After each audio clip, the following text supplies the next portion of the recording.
ইসলামের দৃষ্টিতে তুমি হবে চরিতার্থ, যদিবা চলো এড়িয়ে সর্বদা চরমপন্থীদের। মধ্যপন্থায় করো আল্লাহর নৈকট্য লাভ, তবেই ভারসাম্যপূর্ণ জীবন হবে মোদের।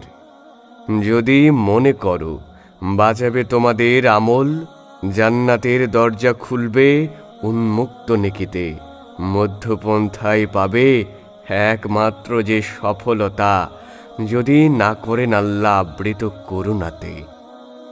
পূর্ণাঙ্গ জীবন বিধান নহে শুধু ইবাদত, লেনদেন সামাজিকতা ও পার্থিব জীবন।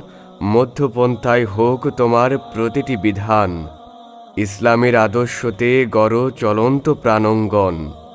কোরআন ও হাদিসে মধ্যপন্থার গুরুত্ব হয় বর্ণিত।